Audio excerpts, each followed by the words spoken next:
समाज कल्याण अंतर्गत हे वसतिगृह चालतं। रशीद बाडेवाले ह्या व्यक्तीनं मुलींना काहीतरी त्रास दिला, जातीवाचक शिव्या दिल्या। त्या व्यक्तीनं माझ्या संस्थेच्या पाठीमागं सूड घेण्यासाठी, बदला घेण्यासाठी या उद्देशानं हॉस्टेलमध्ये खूप चांगलं असतं, आम्हाला सगळं चांगलं वाटतं म्हणून मी इथं 6 वर्ष आहे आणि आम्ही 5 जण होतो बहिणी। त्रास असेल तर आम्ही आलो असतो का 5 जण। चौघ अन्याय करते आमच्या लेकरावर, आमचे लेकर तसं नाही तरी बी त्यांना खोटा आरोप लावलाय मॅडमवर। अशी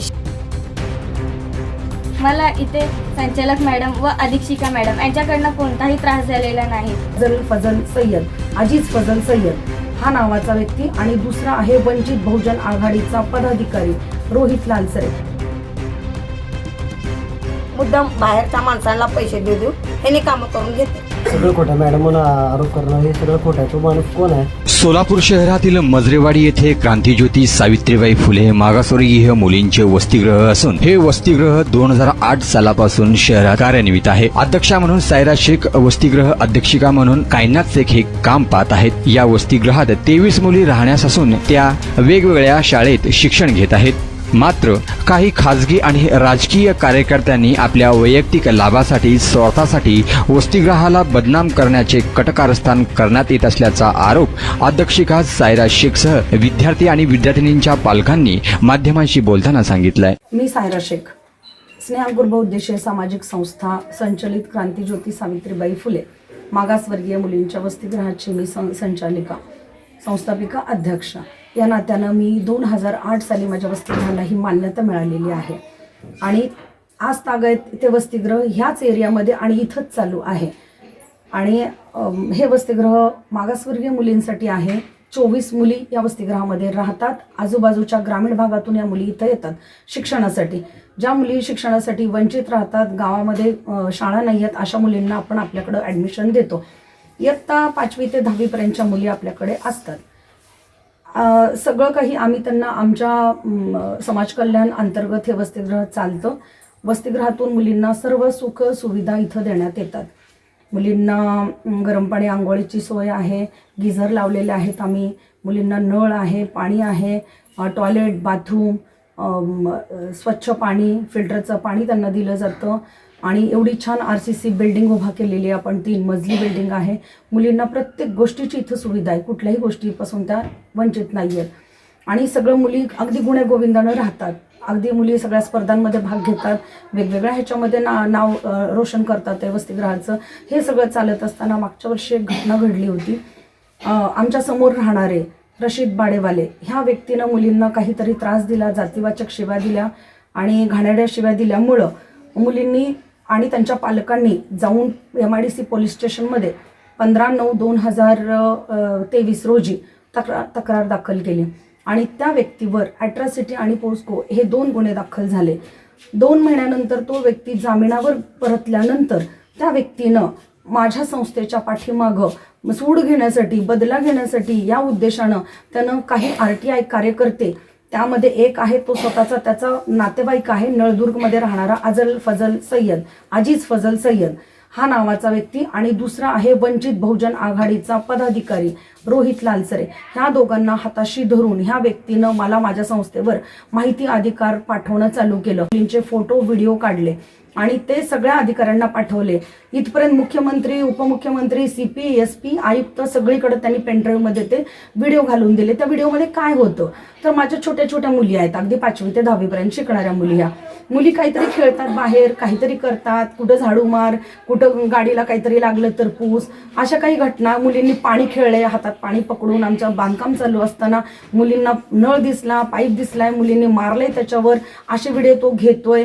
मुली खेळत असताना बॉल लागलाय त्या गाडीला, चिखल लागला त्यांच्याकडून म्हणून मुलींनी तो पुसला आणि ह्या सगळ्या घटना माझ्या गैरहजेरीत झालेल्या आहेत जेव्हा मी इथं उपस्थित नव्हते आणि ह्या सगळे पेनड्राईव्हमधून त्यांना दिलेत आणि तो माझ्यावर आरोप करतोय। त्याचे आरोप असे आहेत की मी मुलींना बालकामगारांसारखं वागवते, मुलींना मी कामं लावते आणि त्यामुळं तो म्हणतोय की ह्यांच्यावर कारवाई व्हावी म्हणून त्यानं सगळ्या अधिकाऱ्यांकडे तक्रारी केल्या, COंकडे तक्रारी दिलेल्या आहेत आणि मग माझी इन्क्वायरी पण झाली त्या सानिध्यामध्ये। समाज कल्याणकडून न होता पारदर्शकता असावी म्हणून इतर दुसऱ्या विभागाकडून सुद्धा माझ्या चौकशा झालेल्या आहेत आणि तो अधिकार आणि त्याचा आपल्याला अहवाल सुद्धा आलेला आहे. आज मी ही बाईट देते सर्व पुराव्यानिशी. ही आहे MIDC पोलीस स्टेशनमध्ये तक्रार दाखल झालेली FIR. ह्या FIR मध्ये आपण सगळं काही मुलींनी नोंद केलेलं आहे. त्याच्यानंतर मला आलेले हे माहिती अधिकार ह्याच्या आधी आमच्या मॅडमनी हे स्वतः दिलेले, अधीक्षिका मॅडम कायनाथ शेख आहेत, त्यांनी पोलीस स्टेशनला अर्ज केलेला आहे CP साहेबांकडं, तोही आमच्याकडे अवेलेबल आहे.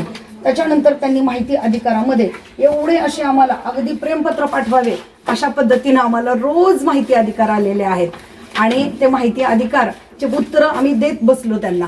सगळ्या माहिती अधिकाराची आम्ही त्यांना उत्तरं दिलेली आहेत. त्याच्यानंतरही त्यांचं समाधान न झाल्यानं त्यांनी माझ्यावर हे पेनड्राईव्हद्वारे जे काही चित्रीकरण केलं मुलींचं, कायद्याच्या विरोधात जाऊन त्यांनी मुलींचं चित्रीकरण केलेलं आहे, व्हिडिओ चित्रीकरण, फोटो काढणं आणि त्याचे पेनड्राईव्ह करून ते अगदी कशाही बाह्यात लोकांपर्यंत व्हायरल केलेले आहेत. त्याचाही मी कंप्लेंट पोलीस स्टेशनला केलेली होती आणि पालकांच्या म्हणण्यानुसार केली होती. पालकांनी ऑब्जेक्शन घेतलं की कुणीतरी व्यक्ती येऊन आमच्या मुलींचे फोटो काढतात, व्हिडिओ काढतात आणि मॅडम तुम्ही गप्प कसे, म्हणून आम्ही हे पोलीस स्टेशनला MIDC पोलीस स्टेशनला परत एकदा त्यांच्या नावानं तक्रार दिली होती. आता हे आधी अहवाल आलेला आहे आमच्या विरोधात ह्यांनी ज्या तक्रारी केलेल्या आहेत आणि जे काही पेनड्राईव्हमध्ये ह्यांनी दिलेले आहेत व्हिडिओ मुलींचे काम काय करत असताना, तर ह्याचे व्हिडिओ त्याचं हे झालेलं आहे. अहवाल हा माझ्या वतीनं आलेला आहे आणि अहवालामध्ये असं आहे की ह्या तक्रारी मुलींच्या ह्याच्यामध्ये कुठल्याही नाहीत. मला असं म्हणायचंय पालकांच्या तक्रारी नाहीत, मुलींच्या तक्रारी नाहीत. मग ह्या व्यक्तींना काय प्रॉब्लेम आहे? फक्त आम्ही जो ह्यांच्यावर गुन्हा दाखल केलेला आहे याचा राग मनात ठेवून हे सगळे बिनबुडाचे आरोप हे माझ्यावर करत आहेत. त्यांची फक्त एकच इच्छा, हे वसतिगृह बंद करावं, ह्याची मान्यता काढून घ्यावी किंवा हे वसतिगृह कुठंतरी दुसरीकडे स्थलांतरित करावं. एवढ्या एका गोष्टीसाठी हे लोक मला त्रास देत आहेत. पण हा त्रास मी मागील 1 वर्षापासून सहन करते. इथून पुढे जर असा त्रास झाला, मी आता रीतसर पालकांना घेऊन मी CO साहेबांकडं आणि CP साहेबांकडे जाऊन ह्यांच्यावर रीतसर मी गुन्हा दाखल करणार आहे आणि ह्याची नोंद ह्यांनी घ्यावी आणि मला हे त्रास देणं ह्यानं त्वरित बंद करावं. नाही तर यानं मला मागं 4 दिवसाखाली याची व्हिडिओ क्लिप आली की वसतिगृहामध्ये अन्याय अत्याचार होतो, ही बाब माझ्यासमोर आली, त्यामुळे मी हे सगळं करतोय. आणि मी जर माझी दखल घेतली गेली नाही तर प्रजासत्ताक दिना दिवशी 26 जानेवारीला मी निषेध आंदोलन करतोय. तो आंदोलन करण्यापेक्षा मी स्वतः आणि माझे पालक सगळे आम्ही आंदोलनाला बसू, हा इशारा मी त्या व्यक्तीला देते. रोहित लालसरेला त्या व्यक्तीशी माझी कुठल्याही प्रकारची ओळख नाही, संबंध नाही, तरी त्यानं मला पैशाचीही मागणी केलेली आहे. सगळं थांबवण्यासाठी तुम्ही मला एवढे द्या तर मी थांबतो, नाही तर मी सोशल मीडियावरून तुमची बदनामी करेन, असं त्यानं मला सांगून ही माझी बदनामी चालवलेली आहे. ह्याच्यासाठी मी योग्य ती ह्याच्यावर कारवाई करणार आहे. मी मागील 3 वर्षापासून क्रांतीज्योती सावित्रीबाई फुले मागासवर्गीय मुलींच्या वसतिगृहामध्ये शिकत आहे. मला इथे संचालक मॅडम व अधीक्षिका मॅडम यांच्याकडनं कोणताही त्रास झालेला नाही, तरी हा रशीद भाडेवाले त्रास देतो. आणि रोहित लालसरे हा कोण आहे? रोहित लालसरे तर आम्ही ओळखत सुद्धा नाही, साधं त्याचं आमची गाठ भेट सुद्धा नाही आणि तो कधी आमच्या हॉस्टेलमध्ये आला सुद्धा नाही. असं अन्याय करतो म्हणतात आमचे मॅडम आजपर्यंत कोणताही अन्याय केलेला नाही. बाल कामगार करायला लावतात असं म्हणतात. बाल कामगार हे कधीच केलेले नाही आम्ही, आणि आमचे मॅडम कधी सुद्धा लावत नाहीत बाल कामगार म्हणून काही काम. या वसतिगृहावर असे आरोप करण्यात आलेले आहेत की इथं आपल्या मुलींना बालकामगारसारखं काम लावलेले जातात. हे काय खरं वाटतं? खरं आहे का? नाही, खोट आहे, सगळं खोटं आहे. मॅडमवर आरोप केले जाते.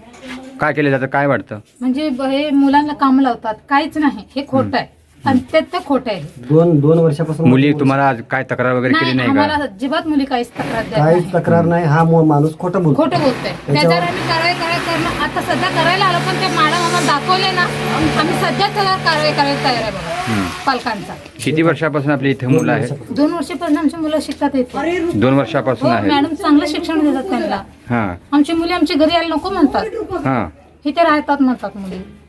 मग तो कुठला माणूस आहे मॅडमवर एवढे मोठे मोठे आरोप करतोय त्यानं? तो खोटा आहे. तो खोटा आहे.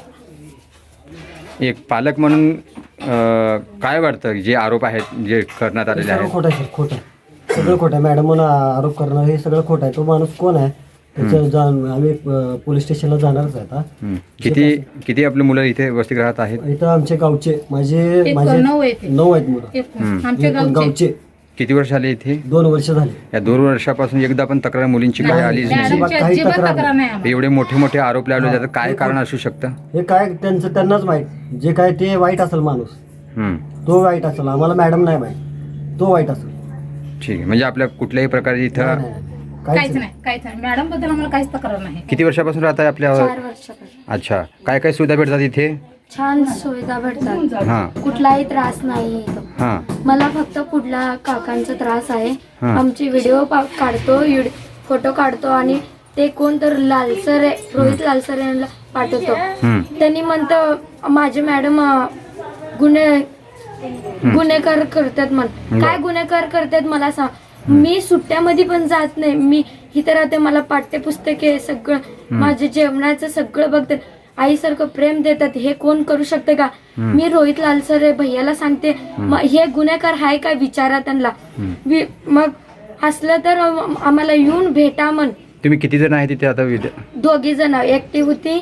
नाही, टोटल संख्या किती आहे मुलींची?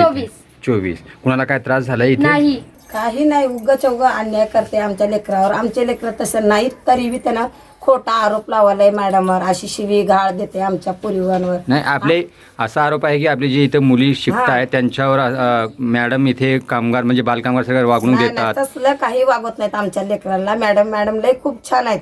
उगाच त्यांनी अन्याय करायला मॅडमवर, आणि ह्याच्या पुढे आम्ही मॅडमवर अन्याय करू देणार नाही. त्याला किती वर्षापासून आहेत आपल्या मुली माझ्या मुली इथे? आता आज 3 वर्ष त्यांनी इथं राहतात.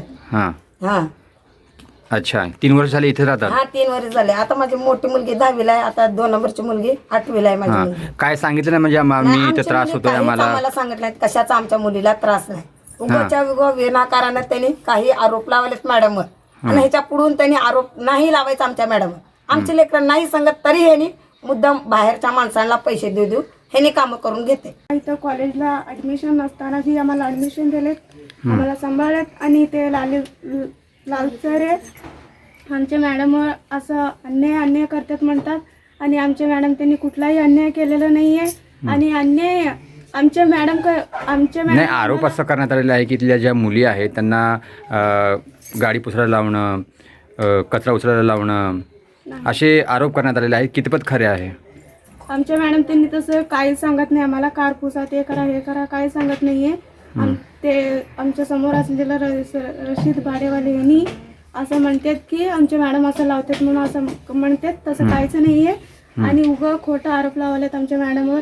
आमच्या मॅडम त्यांचं काय म्हणजे कसं चालतं रुटीन आपलं इथं वसतिगृहाचं? आमचं हॉस्टेलमध्ये खूप चांगलं असतं. आम्हाला सगळं चांगलं वाटतं, म्हणून मी इथं 6 वर्ष आहे. आणि आम्ही 5 जण होतो बहिणी. त्रास असेल तर आम्ही आलो असतो का 5 जण? नाही ना.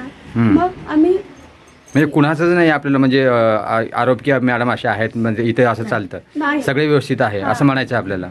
Hotel Bade Pir new year special offer. Hotel Bade Pir घेऊन येत आहे ग्रुप फ्रेंड सर्कल साठी 29 डिसेंबर ते 2 जानेवारी पर्यंत 5 दिवस खास 31 व न्यू इयर निमित्त स्पेशल ऑफर. दम मुर्गा फक्त 750 रुपयामध्ये. यामध्ये मिळेल unlimited rice, unlimited gravy, 4 butter naan, 4 cold drinks bottle फक्त 4 जणांसाठी. ऑन टेबल दम मुर्गा 750 रुपयांमध्ये. त्याचबरोबर स्टार्टर मध्ये मलाई लेग, शेजवान लेग, मलाई कबाब फक्त 150 रुपयामध्ये. 31 न्यू इयर साजरा करा सोलापूरच्या हॉटेल बडेपीर मध्ये. ऑफर 29, 30, 31 डिसेंबर आणि 1 आणि 2 जानेवारी पर्यंत फक्त 5 दिवसांसाठी. फॅमिलीसाठी खास जेवणाची सुविधा. चला तर मग 31 न्यू इयर साजरा करा हॉटेल बडेपीर मध्ये. हॉटेल बडेपीर, लक्ष्मी मार्केट, विजापूर बेस, सोलापूर. कॉन्टॅक्ट 9503050076 8149278745.